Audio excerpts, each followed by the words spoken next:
তাকদির নিয়ে প্রিয় ভাইয়েরা বিচলিত হবেন না। আপনার তাকদিরে যা আছে আপনি পাবেন, যা নাই কোশ্চেন কালেও পাবেন না, ফুল স্টপ। আপনার তাকদিরে যা আছে আপনি পাবেন, না পেয়ে আপনি দুনিয়া থেকে যাবেন না, ফুল স্টপ।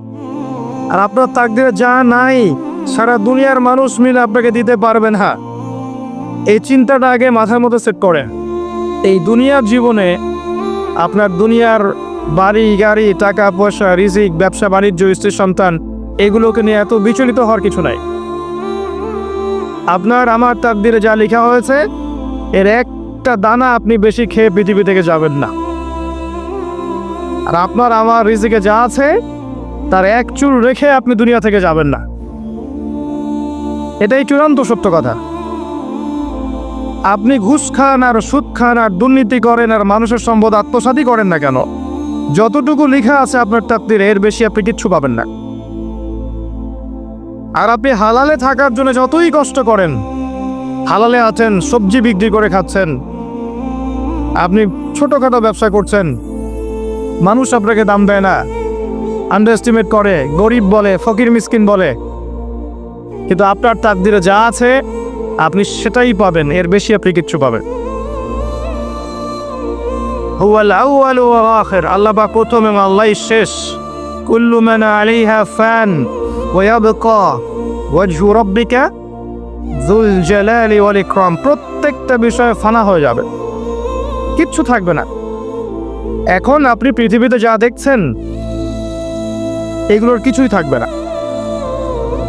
প্রত্যেক মানুষ, প্রত্যেকটা দিন, প্রত্যেক উদ্ভিদ, প্রত্যেক এই প্রাণী, আকাশ, মহাবিশ্ব, গ্রহ নক্ষত্র, চন্দ্র সূর্য, সমুদ্র, পাহাড় পর্বত, বিশ্বনেতা, রাষ্ট্রনেতা, সমাজ নেতা, পরিবারের কর্তা, অর্থনৈতিক নেতা, সবাই মারা যাবে, সবাই শেষ হয়ে যাবে, কিচ্ছু থাকবে না।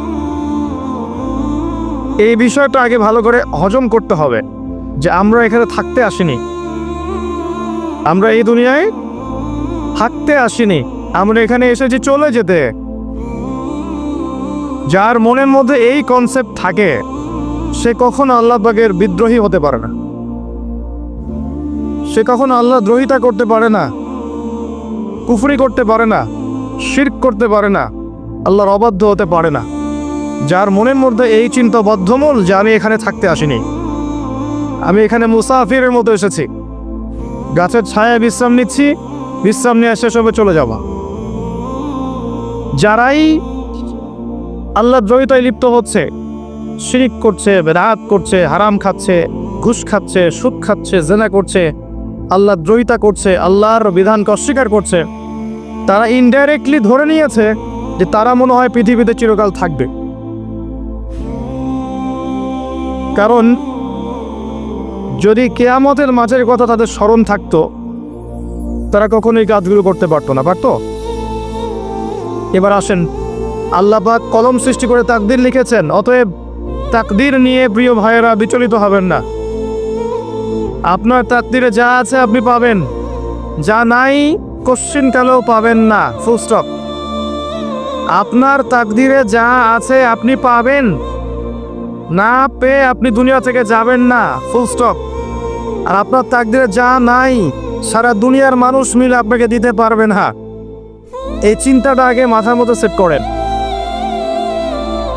এই চিন্তা যার মধ্যে ইনস্টল করা আছে সে আত্মহত্যা করে না কখনো, সে হতাশ হয় না কখনো, সে ভয় পায় না, আল্লাহর পথে চলতে গিয়ে পিছু পা হয় না, সে জালেমের সামনে মাথা নত করে না। যার মাথায় এই চিন্তা আছে যে আল্লাহ যা লিখেছেন এটা হবে, যা লিখেন নাই সারা দুনিয়ার মানুষ মিলে সেটা হবে না, সিম্পল। এর মধ্যে আল্লাহ পাক পরীক্ষায় ফেলবেন, ওই বিষয়টা ডিফারেন্ট। আমি অবশ্যই তোমাদেরকে পরীক্ষা করব ভয় দিয়ে, ক্ষুধা দিয়ে, সন্তানের ইন্তেকাল দিয়ে, ফসলের ক্ষতি দিয়ে, সম্পদের ক্ষতি দিয়ে আমি পরীক্ষা করব। কিন্তু যারা সবর করবে এবং যারা এই কনসেপ্ট রাখবে ইন্না লিল্লাহি ওয়া ইন্না ইলাইহি রাজিউন, এদেরকে আল্লাহ পাক প্রশংসা করেছেন, ইনশাআল্লাহ এরা সফল হবে। আল্লাহ পাক তাকদির লিখে ফেলেছেন, তাকদির নিয়ে টেনশন করবেন না, রিজিক নিয়ে টেনশন করবেন না। এখনকার যুব সমাজের সবচেয়ে বড় টেনশন রিজিক। একটা জব, একটা ভালো জব, একটা ভালো ব্যবসা, সে সিকিউরড লাইফ চাচ্ছে। রিজিক নিয়ে চিন্তা করবেন না। আপনার কাছে যে রিজিক আছে এটা আপনার কাছে আসবেই ইনশাআল্লাহ। হয়তো সময় লাগছে কিন্তু আপনার কাছে আসবে ইনশাআল্লাহ। তার আপনি হালালের উপর থাকবে, ন্যায়ের উপর থাকবে। আপনি অন্যায় পথে রিজিক সার্চ করবেন না। আপনার তাকদিরে যে রিজিক আছে আপনার কাছে আসবে ইনশাআল্লাহ। এবার আসেন, আল্লাহ পাক এরপরে সৃষ্টি করেছেন মহাবিশ্ব, এই পুরো মহাবিশ্ব। তাকদির লিখার পরে মহাবিশ্ব কয় দিনে? ফি সিত্তাতি আইয়াম, 6 দিনে। মাত্র 6 দিনে আল্লাহ পাক পুরো মহাবিশ্ব সৃষ্টি করেছেন।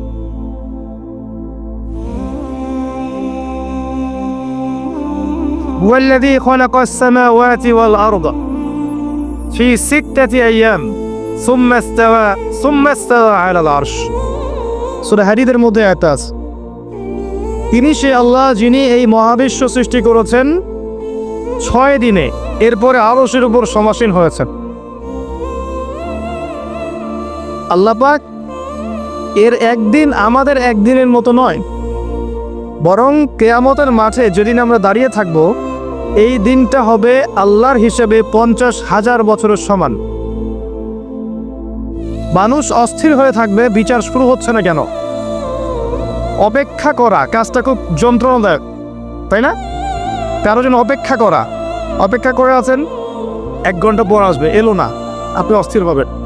2 ঘন্টা পরে এলো না, 10 ঘন্টা পরে এলো না, আপনি অস্থির হবেন, পাইচারি করবেন, বই পড়বেন, নাস্তা খাবেন, হাঁটাহাঁটি করবেন, আপনি ব্যাকুল হয়ে যাবেন। অপেক্ষা করা একটা ডিফিকাল্ট কাজ। কিয়ামতের মাঠে মানুষ 50,000 বছর অপেক্ষা করবে, বিচার শুরু হচ্ছে না কি জন্যে? সবাই গিয়ে ধন্য দিবে। প্রথমে আদম আলাইহিস সালাম, তারপরে নূহ আলাইহিস সালাম, ইব্রাহিম, মূসা, ঈসা আলাইহিমুস সালাম। আল্লাহর কাছে একটু সুপারিশ করেন, বিচার যেন শুরু হয় অ্যাটলিস্ট। কেউ কিচ্ছু করতে পারবে না, কারণ সবাই বলবে ইয়া নাফসি, ইয়া নাফসি। দূর থেকে একজনের আওয়াজ আসবে, যিনি ইয়া নাফসি বলছেন না, যিনি বলছেন ইয়া উম্মতি, ইয়া উম্মতি। সবাই তার কাছে যাবে এবং তিনি আমাদের নবী মুহাম্মদুর রাসূলুল্লাহ সাল্লাল্লাহু আলাইহি ওয়াসাল্লাম সিজদায় পড়ে যাবেন এবং তার উম্মার জন্য সুপারিশ করবেন। উম্মার কবিরা গুনাহগার ব্যক্তিদেরকে সুপারিশ করে তিনি জান্নাতে নিয়ে যাবেন ইনশাআল্লাহ। আল্লাহ তাকে ওয়াদা করেছেন, হে নবী, তোমার উম্মতের কোনো ব্যক্তি যদি শিরক না করে আমার সামনে উপস্থিত হয় আমি তাকে মাফ করে দেব ইনশাআল্লাহ। হাদিসে কুদসির মধ্যেও আছে যে হে আদম সন্তান, তুমি যদি দুনিয়ার সমান পাপ নিয়ে, আসমান জমিন সমান পাপ নিয়ে আমার সামনে দাঁড়াও, কিন্তু আমার সাথে কাউকে শরীক করনি, তাহলে আমি আল্লাহ তোমার সামনে আসমান জমিন সমান ক্ষমা নিয়ে উপস্থিত হব ইনশাআল্লাহ। শোনেন, 1,999 জন মানুষ জাহান্নামে যাবে। প্রতি 1,999 জন মানুষ জাহান্নামে যাবে। সহিহ বুখারীর হাদিস 4 বার এসেছে। এখানে ইকুয়েশনটা এমন না যে ম্যাথামেটিক্যালি ক্যালকুলেট করতে হবে, এমন নয়। এটা দিয়ে আধিক্য বোঝানো হচ্ছে, বেশিরভাগই জাহান্নামে যাবে। এই কথা আল্লাহ পাক কিন্তু সূরা আরাফের মধ্যেও বলেছেন 179 নম্বর আয়াতে, ওয়ালাকাদ যারানা লিজাহান্নামা কাসীরাম মিনাল জিন্নি ওয়াল ইনস। একই বিষয়, কোরআন হাদিস পরস্পর মিলে যায়। এখানে একটা বিষয় বুঝতে হবে, আল্লাহ পাক বলেছেন সূরা নিসার মধ্যে, ইন্নাল্লাহা লা ইয়াগফিরু আন ইউশরাকা বিহি ওয়া ইয়াগফিরু মা দুনা যালিকা লিমান ইয়াশা। আল্লাহ পাক তার সাথে শিরকের গুনাহ মাফ করবেন না, এছাড়া যে কোনো গুনাহ আল্লাহ পাক যাকে ইচ্ছা মাফ করতে পারেন। তার মানে যে বেশিরভাগ মানুষ জাহান্নামে যাচ্ছে তাদের আমলনামায় কোন পাপ থাকতে পারে? কথা বোঝা যাচ্ছে কি?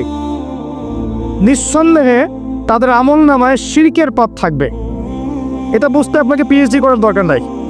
আল্লাহ পাক শিরক ব্যতীত যে কোনো পাপ যাকে ইচ্ছা মাফ করতে পারে। তার মানে তারা জাহান্নামে যাচ্ছে বিকজ অফ শিরক। আমাদের মুসলিমরা এখন শিরক বোঝে না। অমুসলিমরা তো